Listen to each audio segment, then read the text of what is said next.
Atin ngayong talakayin ang bawat bahagi.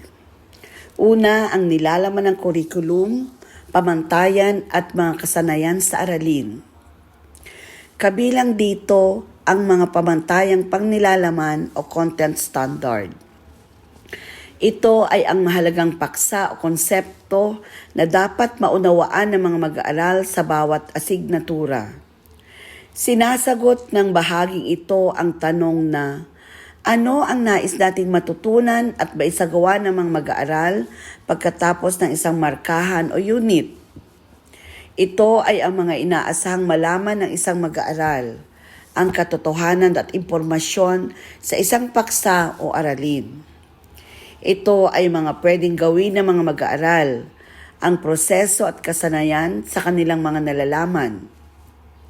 Ito ay ang mga kahulugan at pag-unawa na kanilang binubuo o ginagawa habang pinoproseso nila ang mga katotohanan at impormasyon.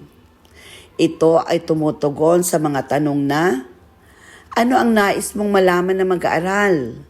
Ano ang maaari niyang gawin? Ano ang kanyang nais maunawaan?